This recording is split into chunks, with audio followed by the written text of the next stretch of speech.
There's a reoccurring pattern I see in some of the autistic and ADHD women I work with that because of a misattribution of self-blame, I believe deserves pointing out. It's not because you're autistic. It's not because you can't emotionally connect. The problem actually is him. And it was also your ex and your ex before that. One of the truisms in couples counseling is that if the only common denominator in your relationships is you, then you're the problem. That makes sense. But when it comes to emotional connectedness, there are two common denominators happening. One is you, and the other is society's construct of masculinity. So here's the situation. I had a client recently come to me who I asked, what's been different about this relationship than your other relationships? And she responded, I've had several relationships before, but he's the first person I felt connected to. And she went on to explain that prior to this relationship, she never felt close to her partners. Whenever she'd talk about not feeling close to her partner, they'd say, well, it's probably because you're autistic. Maybe it's because you have alexithymia.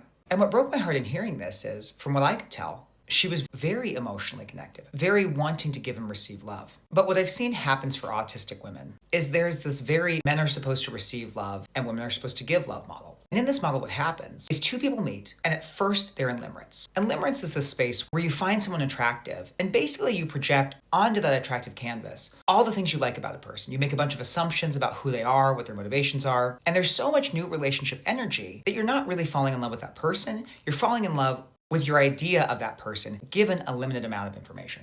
But as the new relationship energy fades, what happens in most successful long-term relationships is that we begin to shift from a state of limerence to actually learning about and loving that person, imperfections and all, for who they are. What I found is women are either taught or kind of intuit that they have to do this work. Many men believe they don't. And so when we get to this stage, especially if men are on their journey of understanding what it means to be vulnerable, they begin to share more internal parts of themselves. They begin to let the person across from them not just fall in love with the idea of them, but begin to fall in love with who they actually are.